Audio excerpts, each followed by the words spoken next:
sudah masuk ya? Sudah, Bapak. Oh iya, oke. Kita akan membahas berkaitan dengan produk-produk hukum, yaitu terkait produk hukum yang dikeluarkan oleh lembaga peradilan. Setidaknya perlu Anda ketahui berkaitan dengan produk hukum ini tentu menjadikan suatu hukum juga bagi orang yang mengikat atas produk hukum yang dikeluarkan oleh putusan pengadilan tersebut. Seperti contoh kalau kita melihat ada penetapan, ada putusan, ada suatu perkara, ada penggugat, ada tergugat, dan ketika diperiksa oleh pengadilan, dilakukan proses peradilan untuk diadili, dan kemudian majelis hakim itu memutuskan terkait perkara tersebut, atau menjatuhkan putusan terhadap perkara tersebut, maka putusan tersebut mengikat kepada para pihak tersebut. Dan putusan itu menjadikan hukum bagi para pihak yang berperkara itu. Oleh karena itu, putusan dan penetapan ini merupakan suatu produk hukum, yang mana produk hukum ini dikeluarkan oleh pengadilan melalui berbagai proses, yaitu namanya proses peradilan. Nah, dulu kita sudah membahas banyak terkait gugatan dan permohonan. Saya yakin Anda masih teringat yang sudah saya sampaikan berkaitan dengan gugatan dan permohonan. Nah, oke, kita lanjutkan. Bahwa berkaitan dengan penetapan dan putusan sebagai produk hukum yang dikeluarkan oleh lembaga peradilan ini, kedua hal ini sangat berkaitan erat dengan apa yang namanya suatu permasalahan hukum. Kenapa saya menyampaikan bahwa ini merupakan suatu permasalahan hukum? Karena kalau kita melihat dulu berkaitan dengan gugatan dan juga permohonan yang diajukan ke lembaga pengadilan, gugatan dan permohonan ini keduanya sama-sama di dalamnya ada yang namanya suatu permasalahan. Tapi terdapat beberapa perbedaan. Kalau di dalam gugatan itu pasti ada yang namanya suatu persengketaan.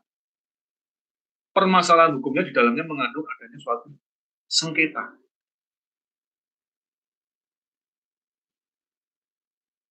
Berbeda dengan penetapan atau permohonan.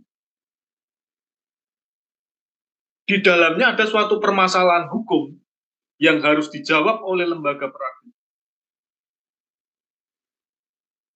Tetapi di dalamnya tidak ada yang namanya suatu persengketaan.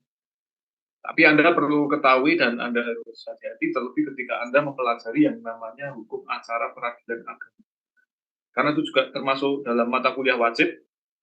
Kalau Anda melihat di dalam acara peradilan agama itu ada salah satu permohonan yang di dalamnya ada suatu persengketaan, yaitu permohonan cerai talak. Yang mengajukan adalah dari pihak laki-laki. Tapi berbeda kalau kita melihat di dalam acara perdata umum. Yang ini yang Anda harus ketahui dan Anda harus bisa membedakan. Perkara perdata itu tidak hanya perkara perdata umum saja.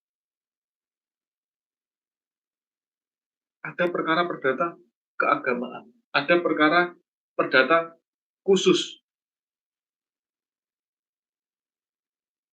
Ada perkara perdata berkaitan dengan perlindungan konsumen. Ada juga perkara perdata berkaitan dengan hubungan industrial. Penyelesaiannya pun berbeda. Karena apa? Karena perkara-perkara yang berbeda-beda ini itu tunduk pada hukum yang berbeda juga. Kalau kita melihat, kita dalam konteks hukum acara perdata secara umum, ini tunduk pada Burgerlich Wetboek, yaitu kitab undang-undang hukum perdata. Tapi kalau perkara perdata ke agama, itu tunduknya pada aturan-aturan agama yang dalam hal ini adalah aturan agama yang Muslim, atau orang-orang yang beragama Islam, atau orang yang menundukkan dirinya terhadap hukum Islam. Bahkan tidak menutup kemungkinan, mohon maaf, orang Nasrani itu bisa sidang di pengadilan agama. Terlebih ketika orang Nasrani itu mengajukan lembaga pembiayaan syariah, maka dia mengikatkan dirinya pada hukum Islam. Ketika terjadi suatu permasalahan hukum, ketika terjadi suatu persengketaan, maka diselesaikannya di pengadilan agama. Jadi berkaitan dengan permohonan dan gugatan, ini tidak hanya ada pada peradilan umum saja, yang dalam hal ini kompetensi dari pengadilan, tetapi permohonan dan gugatan juga ada di dalam pengadilan agama. Seperti contoh, kalau kita melihat di permohonan, pada proses permohonan itu di pengadilan agama itu ada yang namanya dispensasi nikah. Dispensasi nikah itu diajukan ketika ada anak yang mau menikah di mana anak tersebut masih di bawah umur. Kalau itu orang yang beragama Islam, maka harus mengajukan permohonannya ke pengadilan agama. Tapi kalau orang yang beragama non-Muslim, dispensasi menikah diajukannya ke pengadilan negeri. Begitu juga permohonan berkaitan dengan penetapan ahli waris.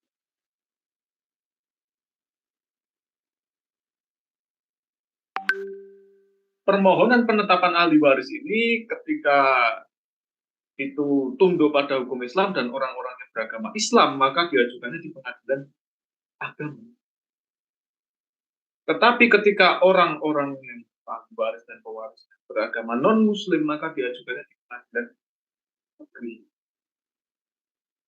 Ini biasanya permohonan ahli waris itu ketika diajukan ketika pewaris ini memiliki harta yang sangat banyak dan itu jumlahnya lebih dari satu.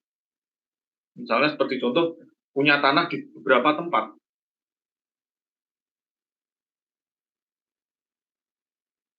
Tapi kalau biasanya hanya satu tanah saja, itu tidak memerlukan seperti itu. Asalkan tidak terjadi suatu permasalahan hukum, maka bisa saja dengan yang namanya membuat surat keterangan waris. Nah, Anda harus hati-hati, ini saya sampaikan berkaitan dengan surat keterangan waris.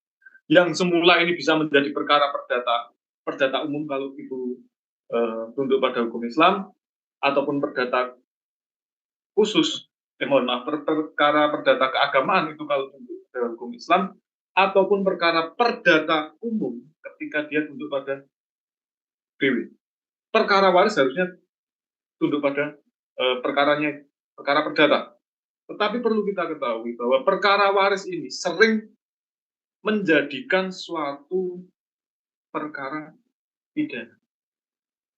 Kenapa seperti itu? Ini suatu hal yang sering terjadi. Mohon maaf sebentar. Saya minum sebentar, agak serak.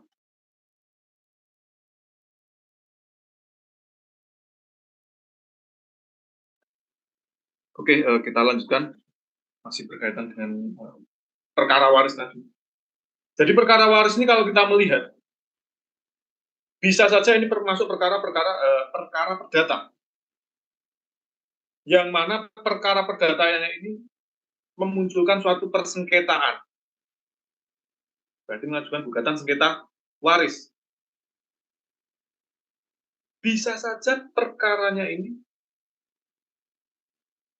berkaitan dengan penetapan ahli waris, maka maksudnya juga dalam permohonan penetapan ahli waris. Ini tidak hanya berlaku pada hukum yang umum saja, hukum perdata umum, tetapi juga berlaku di dalam hukum acara peradilan agama. Karena perlu kita ketahui, perkara waris dan cerai itu memang Anda harus bisa membedakan. Dan ini sering banyak terjadi. Itu orang itu keliru berkaitan dengan kompetensi absolut. Ini ada suatu perkara waris apa namanya, Muslim. Ini mungkin membuat gugatannya itu agak ngantuk mungkin ya, sehingga diajukannya di pengadilan negeri. Nah, ini juga berkaitan dengan yang namanya putusan. Karena kalau kita melihat putusan itu memang terdapat beberapa jenis yang dulu pernah kita bahas berkaitan dengan gugatan yang diajukan oleh penggugat. Terdapat beberapa kriteria gugatan, mungkin dulu Anda masih ingat, tapi saya yakin mungkin Anda sudah lupa semua. Berkaitan dengan kriteria gugatan, ada gugatan dikabulkan, ada gugatan ditolak, ada gugatan NO atau tidak dapat diterima, ada juga gugatan gugur. Keempat kriteria ini itu pasti salah satu disebutkan di dalam amar putusan. Mengabulkan gugatan penggugat untuk seluruhnya, ataukah mengabulkan gugatan penggugat sebagian saja.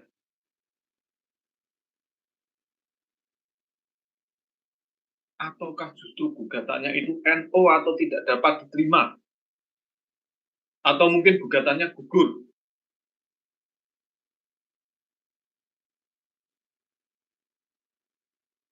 Itu semua dimasukkan di dalam amar putusan. Itu yang berkaitan dengan kriteria gugatan. Walaupun berkaitan dengan putusan kan, Anda pasti pernah mendengar juga ya, ada yang namanya putusan sela, ada juga putusan akhir. Putusan sela itu ada beberapa jenis, putusan akhir itu juga ada beberapa jenis. Tetapi yang kita bahas ini di dalam kaitan dengan putusan. Walaupun kalau kita melihat berkaitan dengan kompetensi absolut dan kompetensi relatif terutama. Tapi yang paling sering terjadi di dalam fakta empirisnya itu berkaitan dengan kompetensi absolut. Itu memang beberapa kasus itu dibacakan pada saat putusan akhir. Tapi kalau kita melihat di dalam pasal 136 HIR yang namanya kompetensi absolut berkaitan dengan eksepsi kompetensi absolut ataukah kompetensi relatif berkaitan dengan kewenangan pengadilan dalam mengadili suatu perkara, maka itu harus diputus di dalam putusan tersendiri atau di dalam bahasa HIR-nya diputus masing-masing. Jadi diputus terlebih dahulu, ya biasanya itu putusan sela, ternyata itu gugatannya NO karena melanggar kompetensi absolut atau kompetensi relatif. Barulah setelah itu putusan akhir. Tapi dalam beberapa kasus memang ada juga majelis hakim yang itu menjadikan satu putusan. Kenapa seperti itu? Karena ketika pengadilan itu tidak memiliki kewenangan untuk mengadili, yang dalam hal ini adalah kompetensi pengadilan dalam mengadili suatu perkara, dia tidak memiliki kompeten, perkara tetap dilanjutkan, itu sama saja menunda yang namanya kepastian hukum dari para pihak yang berperkara. Maka dari itu tidak jarang majelis hakim itu ketika melanggar ada eksepsi kompetensi absolut, pasti dijatuhkan putusan sela terlebih dahulu. Entah putusan ya memang biasanya ya putusan selanya itu kalau dieksepsi kompetensi absolut itu tidak terpenuhi, dalam beberapa kasus itu eksepsinya ditolak. Putusan selanya seperti itu, maka sidang dilanjutkan. Tapi ada juga dulu pernah perkara perdata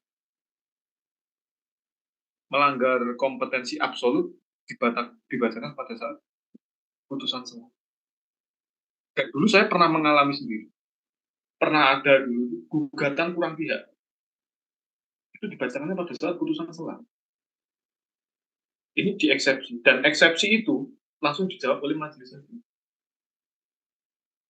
Majelis hakim mengeluarkan yang namanya putusan sela oh, ternyata gugatan ini, yang kemudian menjadikan soal itu sebagai putusan akhir. Walaupun kita kalau melihat putusan sela itu kan sebenarnya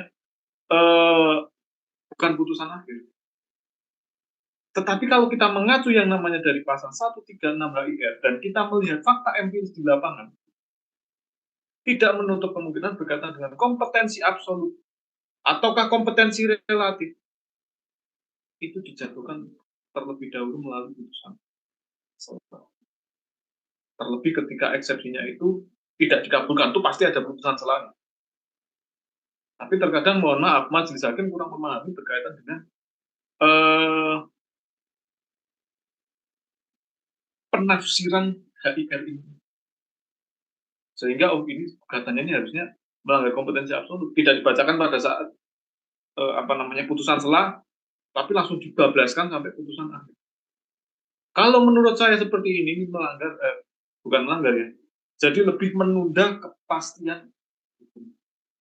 Padahal kalau kita melihat dari teorinya Gustav Frankfurt terkait tujuan hukum, salah satu tujuan hukum itu adalah kepastian. Nah, hukum aja tidak pasti, ditunda-tunda terus. Gugatan NU seperti contoh melanggar kompetensi absolut, melanggar kompetensi relatif. Dan mohon maaf, ketika gugatan NU, Anda jangan sampai mengajukan upaya hukum banding terlebih dahulu. Jangan asal langsung mengajukan upaya. Pelajari terlebih dahulu, kenapa gugatan tersebut NU. Karena berdasarkan pengalaman dari rekan saya dulu, gugatan NU diajukan upaya hukum banding, apa yang terjadi? Pengadilan tinggi menguatkan putusan pengadilan pada tingkat pertama. Terlebih itu berkaitan NU-nya apa? Seperti contoh kurang pihak. Berkaitan dengan kompetensi absolut atau kompetensi relatif, biasanya bandingnya ditolak. Jadi Anda harus hati-hati terlebih dahulu. Ketika ada indikasi bahwa gugatan ini, oh ternyata gugatannya ini kurang pihak, ataukah gugatannya itu melanggar kompetensi absolut, ataukah gugatannya itu melanggar yang namanya kompetensi relatif, langsung cabut gugatan, perbaiki gugatan, Anda ajukan kembali. Ini agak berbeda kalau ketika kita mau memasukkan pihak ketiga. Baik pihak ketiga itu sebagai penjamin, ataukah justru pihak ketiga ini mengajukan yang namanya gugatan insidensi atau gugatan intervensi, baik dia intervensi berpihak pada tergugat, ataukah gugatan intervensi ini penggugat intervensinya itu memiliki kedudukan hukum tersendiri. Nah, terlebih berkaitan dengan gugatan intervensi ini, ketika akan ada pihak ketiga masuk di dalam suatu perkara, maka sudah pasti majelis hakim itu mengeluarkan yang namanya putusan sela.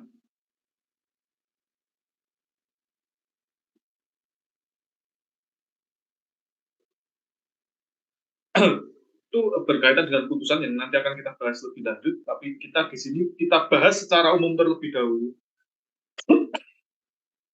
berkaitan dengan produk hukum dalam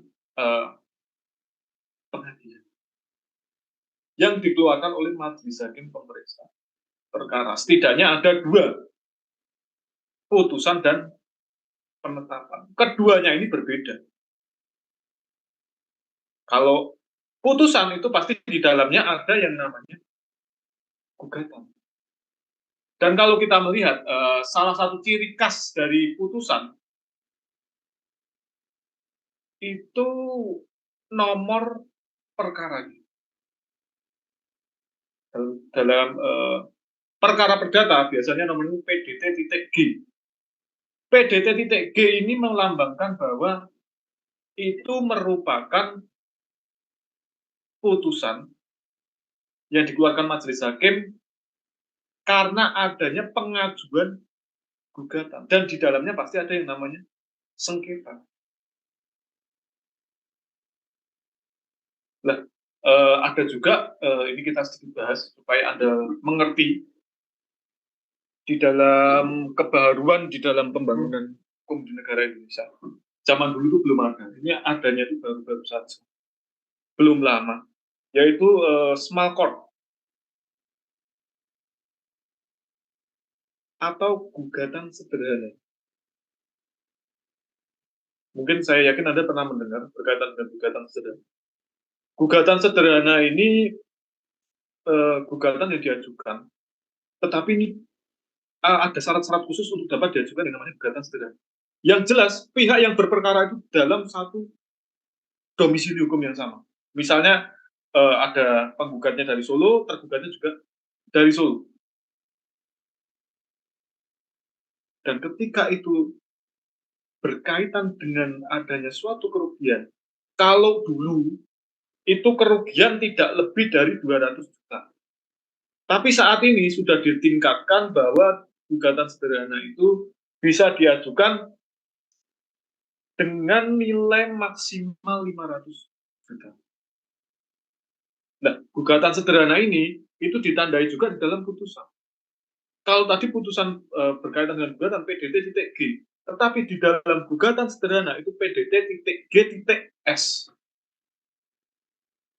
G.S ini gugatan sederhana, bukan AQGS Astra itu ya. Tapi mungkin ini bisa Anda jadikan untuk supaya mudah menghafal berkaitan dengan gugatan sederhana. Bahwa ini Anda mendapatkan putusan dan putusannya itu ada G.S. Berarti itu gugatan sederhana. Kalau G biasa itu adalah gugatan biasa. Dan ketika domisili hukum penggugat dengan tergugat itu berbeda, maka tidak menutup kemungkinan walaupun itu anunya sedikit, kerugiannya sedikit, itu tetap harus diajukan dalam gugatan biasa. Karena apa? Karena ya sudah tidak sederhana lagi. Walaupun kalau menurut saya gugatan sederhana itu ya tidak sesederhana seperti yang kita bayangkan. Dan pihaknya itu biasanya satu dan satu saja. Kalau kita melihat di dalam gugatan umum biasa, gugatan perkara perdata biasa, itu penggugat itu bisa lebih dari 3. Bahkan tergugat pun bisa lebih dari 5. Kalau saya dulu pernah di perkara waris, tergugatnya itu ada 11 kalau misalnya. Kalau saya nggak lupa. Bayangkan orang 11 itu datang ke pengadilan semua untuk hadir sidang.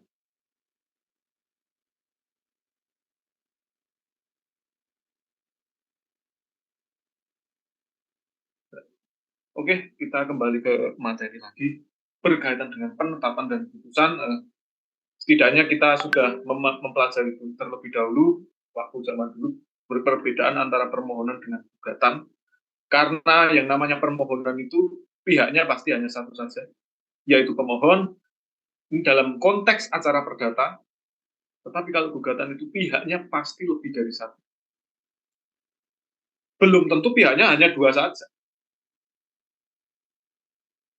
Bisa saja pihaknya biasanya maksimal hanya.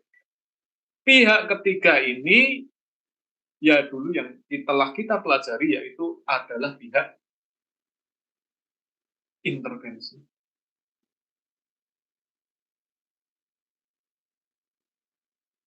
Kalau kita melihat di dalam perkara itu, walaupun penggugat bisa 1, penggugat 2, penggugat 3, penggugat 4, tergugatnya bisa banyak, tidak menutup lagi ada yang namanya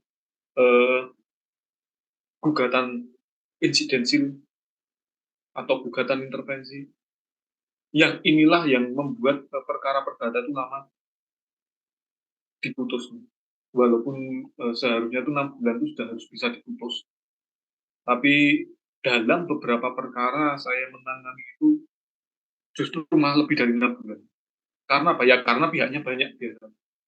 Pihaknya banyak, hari ini tergugat 2 tidak hadir, padahal agendanya harusnya duplik, yang hadir tergugat 1, 2 saja, 1, 3 saja, kemudian minggu depan ditunda. Sidangnya minggu depan adalah agenda duplik pihak tergugat 2.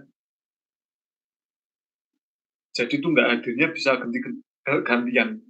Padahal kalau kita melihat dulu sudah saya jelaskan terkait skema skema dari apa namanya tuh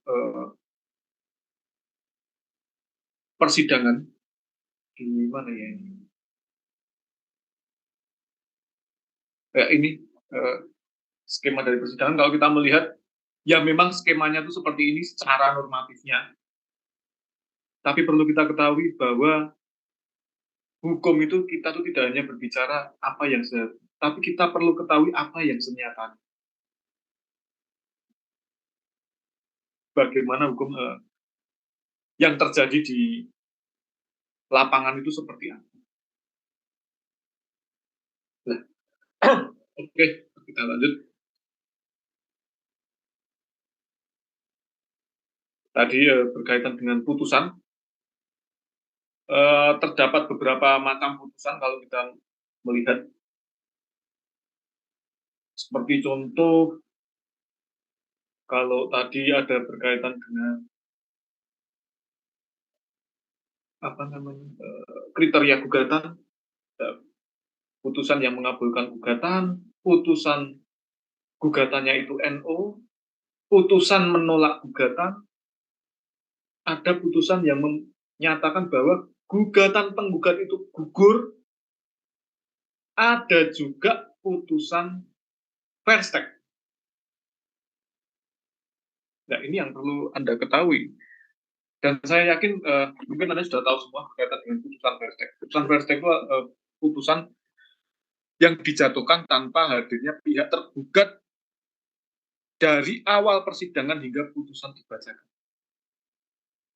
Nah, yang bikin mohon maaf, bikin mangkel ya, mangkel lawyer-lawyer itu kadang mengajukan gugatan pada awal tergugat tidak hadir, kedua panggilan ulang lagi tergugat tidak hadir lagi, yang ketiga kemudian tergugat hadir. Itu menurut saya agak nganyelke kalau orang Jawa bilang. Kenapa seperti itu? Kenapa nganyelke? Karena dia itu seperti membuat-buatkan atau gawe-gawe ke pengacara penggugat supaya mengolor-ngolor waktu. Dan nanti ketika persidangan yang seharusnya agenda jawaban gugatan, entah jawaban gugatan belum siap, entah nanti ketika duplik-dupliknya belum siap, minta ditunda, entah nanti mengajukan alat buktinya dikredit. Ini hari ini saya mengajukan alat bukti surat terlebih dahulu. Minggu depan saksi. Terus ternyata mau mengajukan pemeriksaan setempat, mengajukan lagi. Nah, kenapa kok ada juga tergugat itu? Jadi Anda bisa jangan kaget dalam fakta empirisnya. Sangat banyak tergugat itu mengolor-ngolor penyelesaian perkara. Karena saya pernah mengalami seperti ini. Terlebih ketika itu berkaitan dengan paling sering terjadi itu sengketa tanah. Ketika tergugat masih menguasai tanah tersebut, yang seharusnya tanah ini adalah hak dari penggugat, dia masih menguasai. Ketika belum dilakukan yang namanya eksekusi, dia masih diuntungkan. Terlebih dalam beberapa kasus, dulu saya pernah menangani itu tanah di pinggir jalan besar. Tanah di pinggir jalan besar itu memiliki nilai sewa yang sangat tinggi. Apalagi kalau dibuat bisnis. Ketika disuruh mengosongkan, sewanya sudah habis, dia tidak mau. Ketika tidak dilakukan eksekusi, orang tersebut akan sangat diuntungkan. Dan ini suatu hal yang sangat sering terjadi di lapangan. Oke, tadi kita membahas berkaitan dengan putusan Versteeg, bahwa putusan Versteeg itu putusan yang dijatuhkan tanpa hadirnya tidak tergugat, yang mana kalau kita melihat perkara yang paling sering diputus Versteeg itu hanya perkara perceraian. Walaupun tidak menutup kemungkinan ada perkara wan prestasi atau perbuatan melawan hukum, tapi sangat jarang ya. Yang paling sering itu perkara perceraian. Perkara perceraian itu dijatuhkan putusan Versteeg biasanya dikarenakan laki-lakinya itu tidak diketahui keberadaan. Dan ini kompetensi relatif dari pengadilan agama dan pengadilan negeri di dalam memutus perkara perceraian itu. Kenapa seperti itu? Karena di pengadilan agama itu ini berdasarkan empirisnya ya. Kalau kita melihat secara normatifnya, asasnya itu pengajuan gugatan itu kan berada di posisi tergugat, ataukah berada pada objek sengketa. Tetapi berbeda di dalam antara peradilan agama. Gugatan itu diajukan di wilayah domisili hukum pihak perempuan. Kalau di pengadilan agama seperti itu, berbeda di pengadilan negeri. Ini fakta empirisnya memang seperti ini. Jadi ketika seperti contoh perempuan menggugat laki-laki, perempuannya ini berada di Wonogiri, laki-lakinya berada di Solo, padahal KTP-nya mungkin Solo semua. Maka perempuannya ini mengajukannya di pengadilan agama Wonogiri. Kalau pengadilan agama seperti itu. Tapi berbeda kalau ini berkaitan dengan pengadilan. Kompetensi relatifnya mengajukan di wilayah hukum tergugat. Berarti dia di Solo, kita ajukannya di PN Solo. Ini sebenarnya memang kalau kita melihat agak sedikit menyimpang dari asas. Tetapi ini sudah menjadi suatu kebiasaan di dalam acara peradilan agama. Dan bahkan acara peradilan agama juga agak unik. Terkadang di dalam mengajukan putusan perceraian, di situ sudah diputus juga berkaitan dengan hak asuh anak. Dalam beberapa kasus ada juga yang diputus langsung harta gonogininya. Tetapi berbeda kalau di pengadilan. Dan seharusnya seperti itu perkara-perkara yang berbeda, maka penyelesaian hukumnya juga berbeda.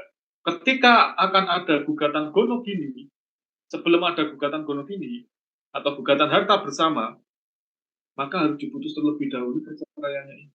Perceraian diputus, baru perkara-perkara yang muncul setelah perceraian ini diputus. Seperti contoh hak asuh anak.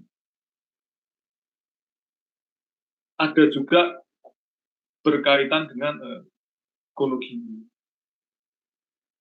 Dan bahkan kalau Anda mengetahui ya, yang namanya harta bersama, tapi dulu sudah saya jelaskan juga, ini sedikit mengulang berkaitan dengan harta bersama. Ketika Anda sudah menikah, dan setelah Anda menikah, Anda membeli yang namanya rumah terutama, benda tidak bergerak, rumah, itu sudah masuk dalam harta gonogini secara normatif.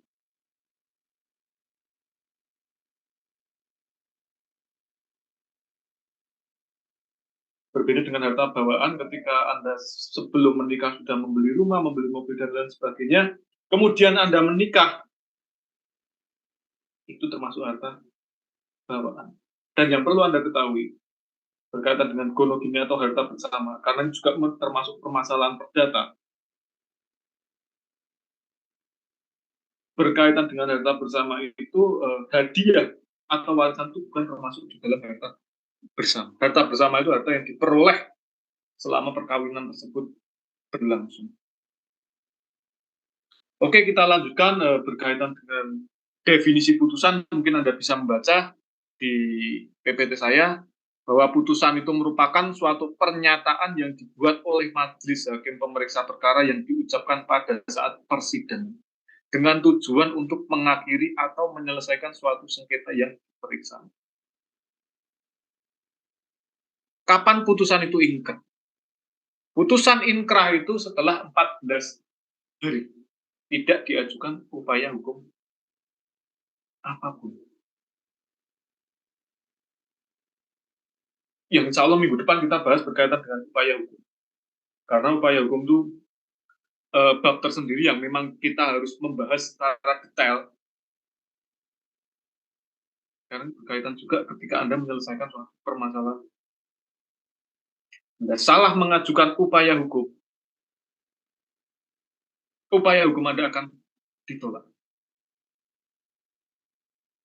Seperti contoh gugatan NU, upaya hukumnya apa?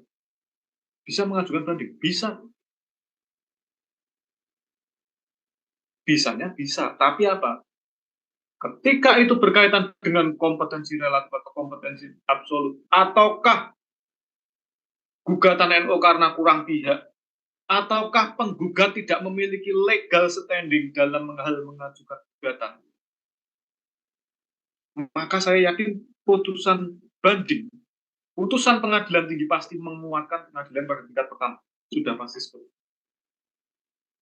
Dengan intinya apa? Banding Anda ditolak. Terlebih halnya, seperti contoh putusan Verstek. Ada perkara, masuk ke pengadilan negeri, diputus Verstek.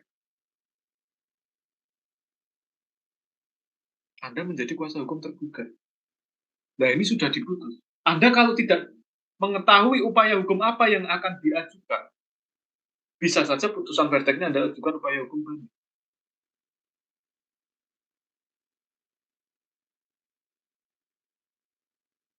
Padahal ada upaya hukum tersendiri terhadap putusan Verstek, yaitu upaya hukum verset atau perlawanan yang akan kita bahas insya Allah minggu depan. Nah, oke, kita melanjutkan berkaitan dengan materi tadi berkaitan dengan putusan. Kemudian definisi penetapan, yang mana penetapan ini biasanya nomor penetapan itu PDT.P. P itu adalah apa? Permohonan. Setiap permohonan yang diajukan pengadilan negeri, semua produk hukumnya adalah penetapan. Seperti contoh mungkin Anda mau ganti nama. Atau mungkin nama Anda di akta kelahiran dengan di kartu keluarga berbeda. Itu sangat banyak terjadi. Nama di kalau orang zaman-zaman dulu ada yang namanya surat kenal lahir. Tapi saya yakin Anda tidak tahu ya, karena itu zaman Orde Lama mungkin ya, adanya surat kenal lahir sudah lama sekali. Surat kenal lahir dengan KTP, apalagi setelah pada tahun 2012 kalau tidak salah, munculnya KTP elektronik ini, itu banyak orang itu yang namanya jadi berubah.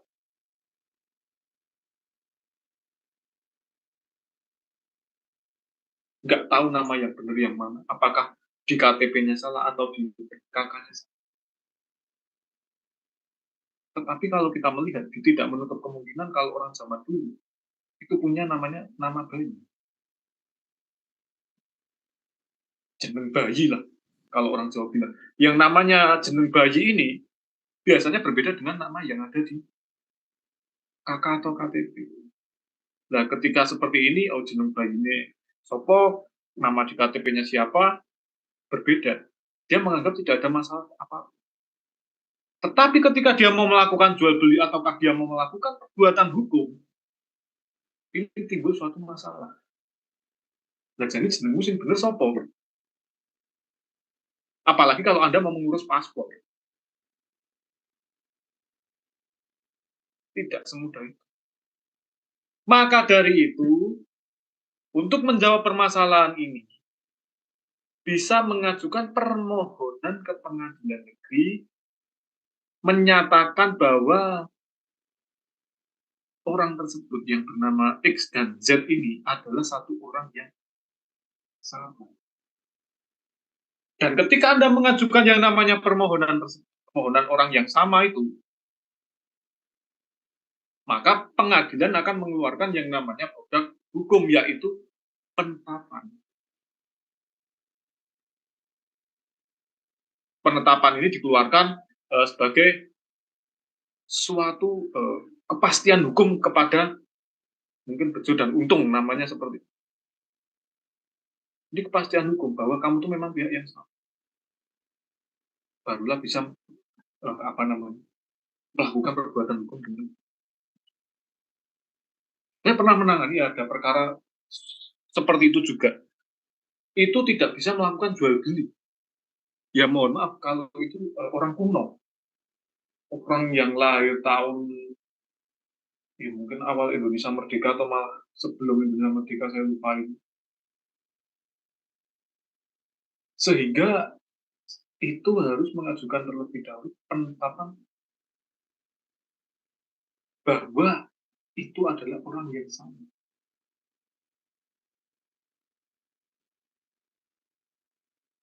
Tapi kalau Anda ketahui di beberapa BPN, terutama ketika mau melakukan yang namanya jual beli tanah, itu terdapat beberapa BPN itu yang tidak meminta penetapan, tapi hanya surat pernyataan saja itu sudah bisa.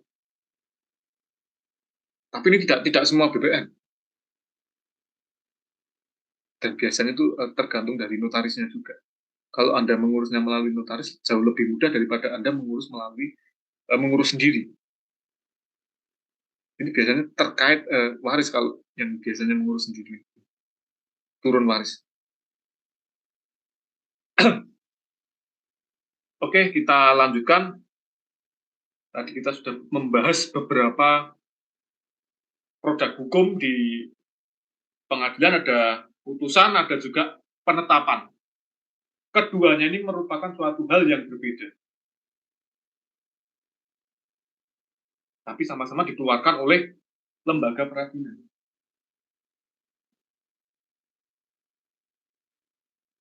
Saya melihat ternyata banyak yang off-cam.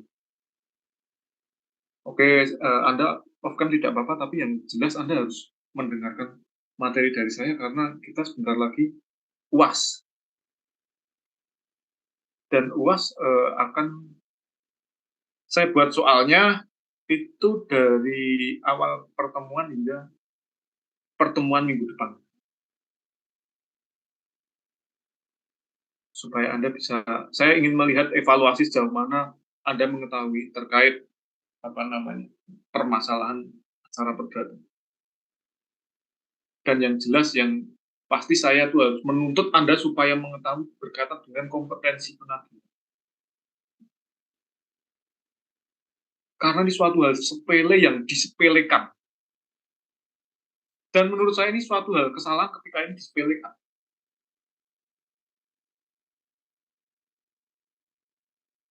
Oke, kita kembali ke berkaitan dengan putusan sela, bahwa putusan sela itu merupakan putusan yang mana itu dijatuhkan sebelum putusan akhir. Tidak serta-merta majelis hakim itu pasti mengajukan putusan. Bahkan terhadap putusan NO atau putusan tidak dapat diterima karena kompetensi absolut atau kompetensi relatif, ataukah berkaitan dengan gugatan kurang pihak, ataukah penggugat itu tidak memiliki legal standing, seperti itu kadang tidak ada putusan sela. Padahal kalau kita mengacu pada pasal 136 HIR, HIR itu Herziano Inland Reglement, itu ketika ada suatu eksepsi yang diajukan oleh pihak tergugat, yang mana itu berkaitan dengan kewenangan pengadilan, maka itu harus diputus masing-masing. Kalau kita melihat seperti itu, berarti ini ketika melanggar kompetensi absolut, maka harus diputus putusan sela terlebih dahulu. Eksepsinya dikabulkan bla bla bla bla bla sekian. Di situ putusan akhir.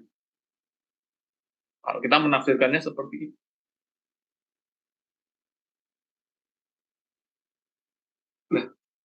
Tetapi ada juga gugatan itu kurang pihak. Ini saya mengalami sendiri, gugatan itu kurang pihak. Itu dibacakan pada saat putusan sela. Ya menurut saya itu suatu hal yang lebih baik daripada itu dibacakan pada saat putusan akhir. Kalau kita bacakan pada saat putusan akhir, bisa menghabis-habiskan waktu seperti itu. Dibacakan pada saat putusan sela, ternyata gugatannya kurang pihak. Lebih baik kita cabut gugatan, perbaiki gugatan, ajukan baru. Dan itu tidak melanggar yang namanya asas nebis in idem. Begitu juga ketika gugatan gugur. Gugatan gugur adalah gugatan ketika proses pemeriksaan gugatan atau apa namanya pembacaan gugatan, proses peradilan, sidang agenda pertama penggugat tidak hadir, maka ketika gugatan gugur Anda tidak mengajukan payung hukum, salah itu seperti itu. Anda bisa mengajukan yang namanya gugatan baru dan itu tidak melanggar yang namanya asas nebis in idem. Karena apa? Karena kalau kita melihat pada saat gugatan gugur, penggugat tidak hadir pada saat persidangan, di situ belum dilakukan proses pemeriksaan terkait apa yang ada pada dalil-dalil gugatan yang dibuat oleh penggugat. Apakah itu bisa dibuktikan atau tidak? Mohon maaf, saya izin sebentar.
Oke, kita lanjutkan. Mohon maaf, tadi ada iklan sedikit. Sebenarnya kalau kita kuliah dari itu malah banyak suatu hal-hal yang mengganggu. Oke, kita lanjutkan berkaitan dengan putusan sela itu terdapat setidaknya 4 jenis. Ada preparatoir, interlokutoir, ada provisionil, dan juga ada insiden. Yang pertama, preparatoir. Anda bisa melihat definisinya, yaitu putusan yang dijatuhkan oleh hakim guna mempersiapkan dan mengatur pemeriksaan perkara tanpa mempengaruhi pokok perkara dan putusan akhir. Nah, putusan sela seperti ini itu berkaitan dengan seperti contoh tahap-tahap proses atau jadwal-jadwal persidangan. Karena kenapa seperti ini perlu dipertegas majelis hakim, walaupun ini sangat jarang terjadi. Karena tidak menutup kemungkinan pihak itu mengolor-ngolor waktu jalannya persidangan. Seperti contoh tadi, penggugat tidak siap, tergugat tidak siap. Dan tahap pembuktiannya nanti seperti apa harus dipersiapkan dengan baik. Apakah ketika mengajukan alat bukti surat saat itu juga harus mengajukan alat bukti saksi dan lain sebagainya? Ataukah alat bukti surat itu berbeda dengan alat bukti saksi pengajuannya?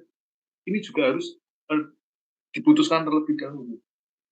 Tapi walaupun ini sangat jarang terjadi ya, seperti ini karena menganggap bahwa ketika ada pihak berperkara dan pihak yang berperkara ini menggunakan kuasa hukum, berarti dia dianggap, ini kuasa hukum sudah tahu hukum. Jadi tidak perlu kita beritahu terlebih dahulu.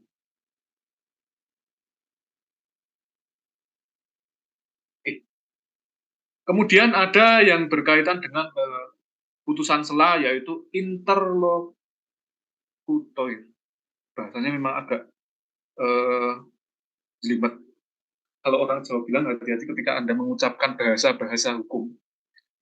Bisa jadi lidah Anda nanti kesleo, karena ini banyak sekali bahasa-bahasa Belanda yang digunakan di negara Indonesia. Apalagi kalau kita melihat HIR itu juga warisan Belanda. KUH Perdata, KUH Pidana, Wetboek van Koophandel, Burgerlijk Wetboek, Wetboek van Strafrecht, warisan Belanda semua. Ya semoga kita juga bisa menjadi negara maju seperti negara Belanda. Walaupun katanya sih 350 tahun kita dijajah negara Belanda, sampai hukumnya pun kita tunduk. Tapi kalau kita melihat ya, ada banyak orang bilang tuh negara Indonesia itu menganut sistem Eropa kontinental. Padahal tidak serta-merta kita tuh menganut Eropa kontinental. Di satu sisi kita juga menerapkan yang namanya Islam Law System. Ada yang namanya peradilan menyelesaikan suatu permasalahan hukum berkaitan orang-orang yang beragama Islam, yang tunduk pada hukum Islam. Ada itu Islamic Law System. Padahal Islamic Law System kalau kita melihat di dalam tataran sistem hukum itu sistem hukum tersendiri. Seperti contoh diterapkan di negara Iran. Bahkan pelaksanaan hukuman mati di dalam Islamic Law System dan juga di dalam negara yang menganut Eropa kontinental dan negara yang menganut Common Law System atau Anglo-Saxon, pelaksanaan eksekusinya itu berbeda. Kalau kita melihat di Eropa kontinental itu biasanya ditembak. Kalau di Islamic Law System diapakan? Digantung. Di negara Irak digantung. Tetapi di dalam Common Law System terdapat beberapa negara dalam hal proses eksekusi hukuman mati itu dilaksanakan dengan cara eutanasia atau suntik mati. Kalau kita melihat dari sisi psikis, saya tidak tahu juga itu lebih baik yang mana berkaitan dengan hukuman mati. Karena hukuman mati itu ada yang bilang itu tidak Pancasila, tidak mencerminkan nilai-nilai Pancasila. Ada juga yang menganggap bahwa hukuman mati itu tidak mencerminkan nilai-nilai keadilan. Tapi ada juga yang menganggap hukuman mati itu mencerminkan nilai-nilai keadilan. Ada orang dibunuh ya harusnya sama-sama dibunuh. Ini tergantung persepsi orang yang berbeda berkaitan dengan hukuman mati. Oke, berkaitan dengan putusan sela interlokutor. Itu putusan yang berisi bermacam-macam perintah terkait masalah pembuktian dan dapat mempengaruhi yang putusan akhir. Seperti contoh, majelis hakim mengeluarkan putusan sela. Karena ini berkaitan dengan yang namanya kasus sengketa tanah. Ini kudunya dibangun batasnya kalen, tapi ternyata kok dia melebihi batas kalen. Bangunnya terlalu ngawur, memakan hak milik orang lain. Hakim pasti akan memerintahkan melalui putusan sela terlebih dahulu, dan ini biasanya diajukan sebelum agenda sidang pembuktian. Majelis hakim menjatuhkan putusan sela, memerintahkan biasanya penggugat untuk mengajukan upaya hukum, mengajukan alat bukti, mengajukan alat bukti, yaitu pemeriksaan setempat. Dan pemeriksaan setempat itu nanti majelis hakim ke sana, panitera pengganti juga ke sana, jurusita ke sana. Kita periksa secara langsung. Apa benar toh si tergugat ini bangun rumah itu ngawur melebihi batas sebagaimana yang disebut di dalam sertifikat. Kalau kita melihat sertifikat batas itu pasti jelas, oh di sini batasnya sertifikat nomor berapa miliknya Jos, sampingnya batasnya kali, depannya kalen atau jalan atau apa, semua itu. Dan biasanya memang paling sering terjadi ketika sertifikat tanah batas depannya itu pasti jalan. tapi tidak menutup kemungkinan sertifikat tanah, batas samping semuanya, kanan, kiri, depan, belakang, rumah orang semua, tanah milik orang semua. Yang kemudian biasanya seperti ini akan dilakukan yang namanya tukar guling. Tapi tukar guling itu tetap harus ada yang namanya perjanjian dari notaris. Oke, kita lanjutkan berkaitan dengan putusan sela yang ketiga, ada yang namanya putusan sela provisional. Provisional ini merupakan suatu putusan yang menjawab tuntutan dari provisional, yaitu menetapkan suatu tindakan sementara yang mana bagi kepentingan salah satu pihak sebelum putusan akhir itu dijatuhkan. Seperti contoh tadi, orang bangunnya sudah ngawur. Pada saat putusan sela dijatuhkan sekalian. Putusan sela memerintahkan untuk dilakukan pemeriksaan setempat. Itu termasuk alat bukti. Dan juga di dalam putusan sela dijatuhkan bahwa orang yang tergugatnya ini tadi dimohon untuk memberhentikan pembangunan tanahnya tersebut.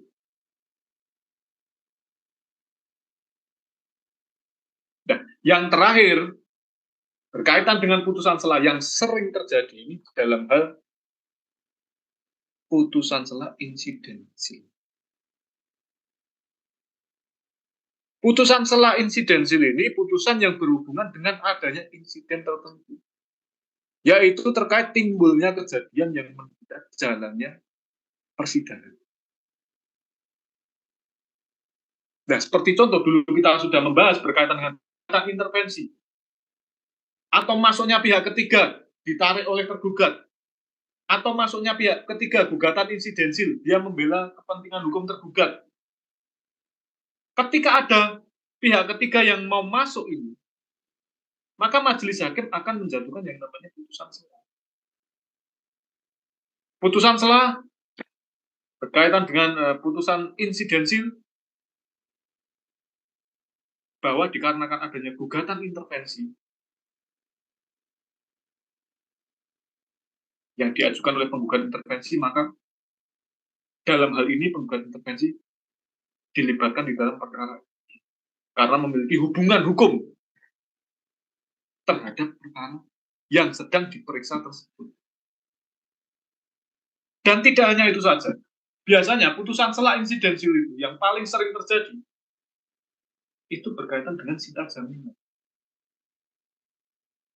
Walaupun gugatan intervensi itu juga sering, saya dulu juga pernah mengajukan gugatan intervensi di PN Solo waktu itu. Yang kedua berkaitan dengan gugatan putusan sela insidensil, yaitu berkaitan dengan sita jaminan. Kenapa sita jaminan ini penting di dalam penyelesaian perkara perdata? Bukan kita sudah membahas banyak terkait sita jaminan. Kenapa sita jaminan itu penting? Supaya apa? Supaya tergugat ini tidak melarikan objek sengketa atau tidak menjual objek sengketa. Seperti itu kalau objek sengketanya itu mobil, bisa saja dia kemudian jual.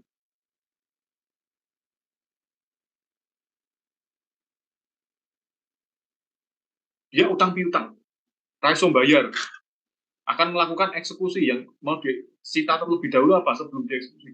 Oh, kita sita mobil-mobilnya. Mobil itu disita terlebih dahulu. Lakukan sita jaminan supaya Pak untuk menjamin. Ketika deknenya orang tergugatnya itu tidak bisa membayar utangnya, maka mobil-mobil ini tadi dilakukan pelelangan, yang mana setelah dilelang ini, uang hasil pelelangan ini digunakan untuk melunasi utang-utang tergugat kepada pengusaha. Nah, ini maka dari itu ketika Anda mau mengajukan gugatan, khususnya berkaitan dengan utang piutang, sebelum Anda mengajukan gugatan, ini ilmu praktek saja. Sebelum Anda mengajukan gugatan, kalau saya dulu, pasti saya mendatangi kediamannya tergugat, kita telusuri terlebih dahulu apakah tergugat ini kira-kira barang apa yang akan kita eksekusi.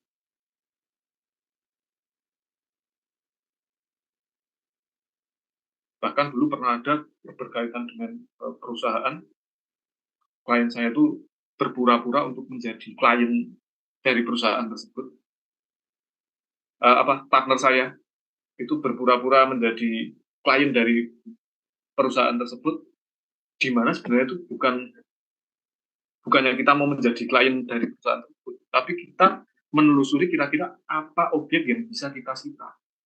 Jadi jangan sampai kita itu mengajukan gugatan itu hanya menang di atas kertas. Atau dalam kata lain, ketika kita mengajukan gugatan, kita menang tapi tidak ada barang yang bisa dieksekusi.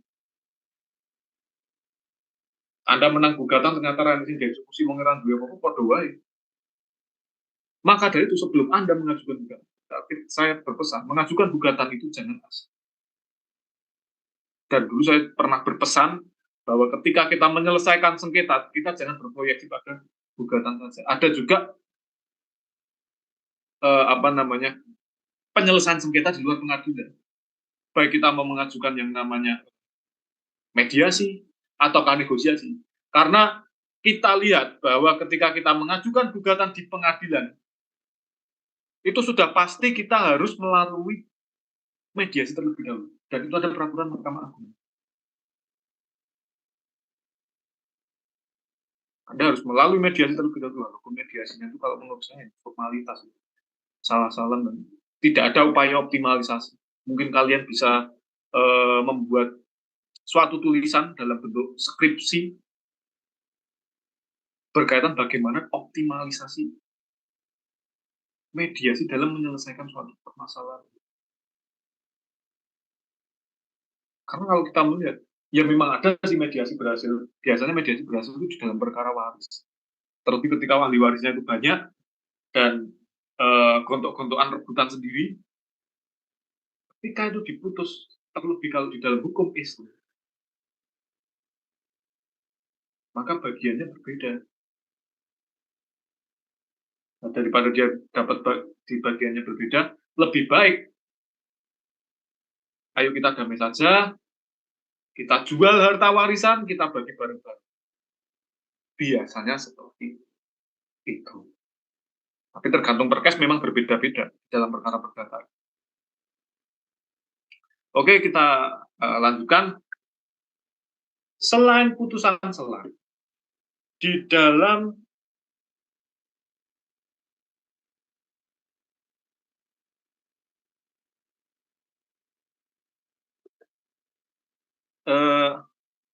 acara perdata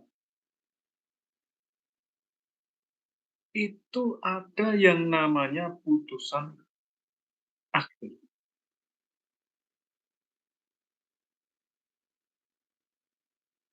Ya pasti ada yang namanya putusan akhir. Walaupun putusan sela itu biasanya putusan sela terlebih dahulu dijadikan dasar untuk menjadikan putusan akhir. Apakah putusan sela kalau berkaitan dengan kompetensi absolut, biasanya putusan sela itu menolak eksepsi atau mengabulkan eksepsi? Enggak, eksepsinya betul, ternyata yang melanggar kompetensi absolut, melanggar kompetensi relatif. Oke, dijadikan putusan. Terdapat 3 macam berkaitan dengan putusan akhir. Ada deklaratoir, konstitutif, dan kondemnatoir. Yang pertama, berkaitan dengan deklaratoir. Deklaratoir ini merupakan suatu putusan hakim yang berisi suatu penegasan suatu keadaan. Seperti contoh, kalau kita melihat ada suatu sengketa waris di pengadilan negeri, ABCD gontok-gontokan dengan EFGH, padu ning pengadilan. Tapi padunya dalam hukum, bukan jotos-jotosan. Nah, ketika itu suatu sengketa waris, tidak menutup kemungkinan ada beberapa pihak yang itu merupakan, pasti ada beberapa pihak yang ahli waris. Tapi tidak menutup kemungkinan ada beberapa pihak yang sebenarnya dia itu bukan merupakan ahli waris, tapi melu ngompori. Atau kalau orang bilang itu tukang kompor, orang yang sukanya manas-manas, sangat banyak terjadi seperti itu. Nah, ketika di sini, maka majelis hakim bisa saja dia menjatuhkan putusan bahwa A, B, C, D, E, F itu merupakan ahli waris yang sah dari pewaris yang bernama X. Tapi G dan H bukan merupakan ahli waris yang sah dari si X. Seperti contoh kalau putusan deklarator itu seperti itu. Kemudian berkaitan dengan putusan akhir konstitutif, itu merupakan suatu putusan hakim yang berisi berkaitan dengan menimbulkan suatu keadaan hukum baru atau meniadakan suatu keadaan hukum. Seperti contoh, berkaitan dengan gugatan wan prestasi. Gugatan wan prestasi, salah satu dasarnya adalah apa?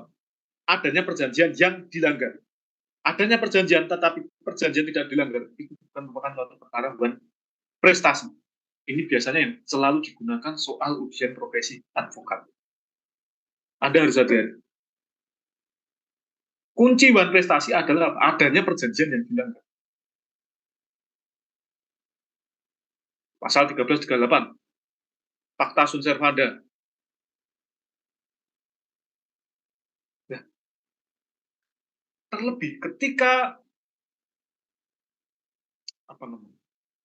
perjanjian dibuat tidak memenuhi pasal 1320 KUHP, KUH Perdata. Seperti contoh,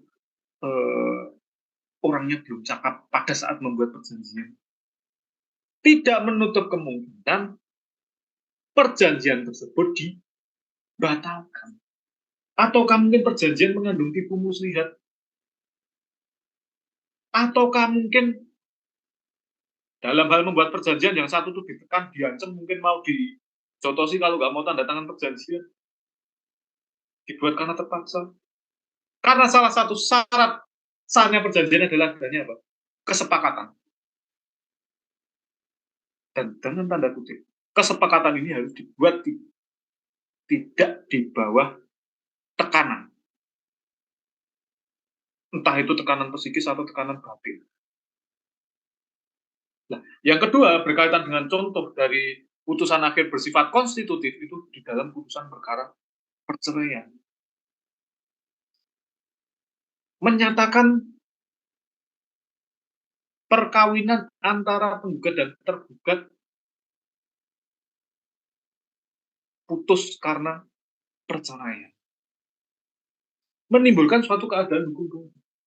Kalau yang tadi ada perjanjian, kemudian dengan adanya putusan konstitusi pembatalan perjanjian, maka perjanjian dianggap sudah tidak ada. Kalau kita melihat asas fakta sunt servanda, perjanjian mengikat para pihak. Tapi perjanjian ini bisa dibatalkan oleh putusan dari majelis hakim pemeriksa perkara. Kemudian berkaitan juga dengan perkara perceraian, menimbulkan suatu keadaan hukum baru. Yang semula ini si X dan si Z ini adalah sepasang suami istri dengan ikatan perkawinan yang sah menurut hukum. Ketika dia bercerai, majelis hakim mengatakan perkawinan putus karena perceraian, maka dia sudah bukan suami istri lagi. Tapi mohon maaf, statusnya apa? Janda dan budak. Ketika ada putusan konstitusi berkaitan dengan putusan perkara perceraian, maka status hukum antara pihak yang berperkara tersebut berubah semua. KTP, KK, dan lain sebagainya berubah semua. Atas dasar dari putusan yang konstitutif ini. Menimbulkan suatu keadaan hukum baru bahwa yang semula orang ini adalah terikat dalam perkawinan yang sah menurut hukum. Perkawinan tersebut kemudian putus karena perceraian, keadaan hukum baru. Dia ada bukan siapa-siapa lagi. Tapi statusnya ini mantan suami, yang satunya mantan istri, yang satunya janda, yang satunya duda. Statusnya sudah berbeda semua. Berubah semua keadaan. Oke, berkaitan dengan putusan akhir yang ketiga, ada putusan kondemnatory. Ini biasanya yang paling sering Anda dengar. Putusan hakim ini bisa berisi perintah penghukuman. Seperti itu, menghukum tergugat untuk membayar ganti rugi, menghukum tergugat untuk membayar biaya perkara yang timbul dalam perkara ini, menghukum tergugat untuk mengosongkan lahan. Ini lebih kepada berkaitan dengan hukuman.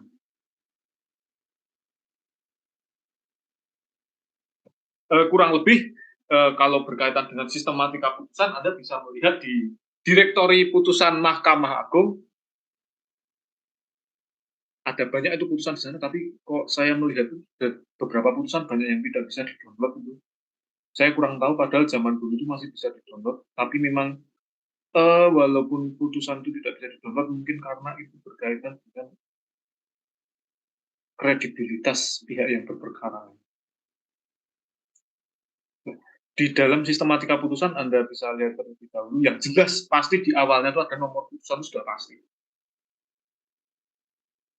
Kalau putusan nomor sekian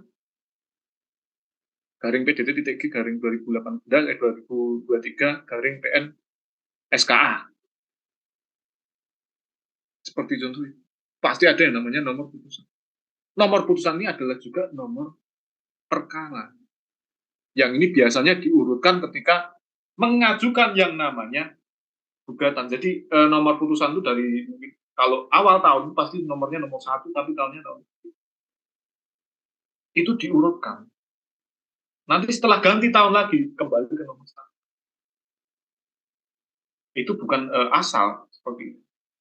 Dan itu berdasarkan dari pengajuan gugatannya, kapan diajukan gugatannya itu. Bukan dari putusan yang dijatuhkan nomornya itu. Misal A mengajukan gugatan, B mengajukan gugatan, C mengajukan gugatan, ini nomor 1, 2, 3, maka putusannya juga nomor 1, 2, 3 sesuai pengajuan gugatannya. Walaupun bisa saja yang diputus pertama itu yang putusan dari si C tadi, yang ketiga ini kan. Karena kan kita tidak tahu. Penyelesaian perkara itu memang tidak ada yang tahu, bisa saja cepat dan bisa saja lama. Apalagi kalau mengajukan yang namanya upaya hukum, yang akan kita bahas insya Allah minggu depan. Nah, berkaitan dengan sistematika putusan, yang jelas pasti ada yang namanya kepala putusan, yaitu irah-irah. Bahasanya irah-irah itu demi keadilan berdasarkan ketuhanan yang Maha Esa. Inilah yang mencerminkan juga bahwa negara Indonesia dalam hal sistem hukumnya itu menganut sistem hukum yang didasarkan pada ideologi negara, yaitu Pancasila. Sila ke-1. Tapi kalau Anda melihat di dalam putusan pengadilan agama, berbeda dengan pengadilan negeri. Kalau pengadilan agama, di sebelum kepala putusan itu ada tulisan Arab Bismillahirrahmanirrahim. Tapi kalau di pengadilan negeri, karena ini kita tunduk pada hukum umum, tidak hanya orang beragama Islam saja, ada orang beragama lain sebagainya, maka tidak menggunakan seperti itu. Itu hanya berlaku pada pengadilan agama saja. Nah, kemudian di dalam sistematika putusan, pasti di awalnya itu disebutkan pengadilan negeri, contoh Surakarta, yang memeriksa dan mengadili perkara antara siapa identitas para pihak penggugat dan tergugat, itu disebutkan semua. Kuasa hukumnya juga disebutkan. Barulah di dalam putusan terdapat juga tentang duduk perkaranya, yang mana duduk perkara itu berkaitan juga ringkasan gugatan, jawaban gugatan, replik-replik, dan alat bukti apa saja yang diajukan oleh para pihak. Kemudian tentang hukumnya berkaitan dengan pokok perkara yang disengketakan, apakah ada hal yang diakui atau tidak diakui, karena pengakuan para pihak juga merupakan suatu alat bukti yang sah di dalam acara perdata. Dan juga ada dasar atau pertimbangan hukum yang diterapkan oleh majelis hakim. Nah, suatu hal yang paling penting di dalam putusan pengadilan itu adalah apa? Diktum atau amar putusannya. Apakah gugatan Anda yang Anda ajukan dikabulkan, ataukah gugatan yang Anda ajukan itu ditolak, atau malah gugatan Anda itu NO atau tidak dapat diterima? Ini yang sangat menentukan. Yang pertama Anda baca adalah amar putusan. Ternyata amar putusannya tidak sesuai dengan ekspektasi Anda. Anda lihat pertimbangan hukumnya. Rasio desiden di hakim dalam menjatuhkan putusan itu Anda lihat, apakah hakim itu dalam hal menerapkan hukum itu sudah sesuai dengan aturan hukum atau belum. Jika tidak sesuai aturan hukum, atau mungkin majelis hakim dalam mengajukan rasio desidendi membuat pertimbangan hakim tidak mempertimbangkan alat bukti yang diajukan oleh mungkin penggugat atau tergugat, ternyata ada hal seperti itu, maka Anda bisa mengajukan yang namanya upaya hukum banding. Nah, kemudian berkaitan dengan sistematika putusan, di bawahnya ada juga yang namanya tanggal putusan. Putusan tersebut dijatuhkan pada tanggal berapa. Dan di bawahnya ada juga keterangan terkait kehadiran para pihak. Walaupun tidak menutup kemungkinan, biasanya tergugat sudah males. Wah, kita kalah, ya rasa kekowe unggul putusan tok. Baru di bawah ada tanda tangan hakim dan panitera. Kurang lebih berkaitan dengan sistematika putusan adalah seperti itu. Mungkin itu sedikit yang bisa saya sampaikan adik-adik semuanya. Ternyata banyak yang off cam, tapi tidak apa. Semoga Anda sehat selalu. Selamat long weekend.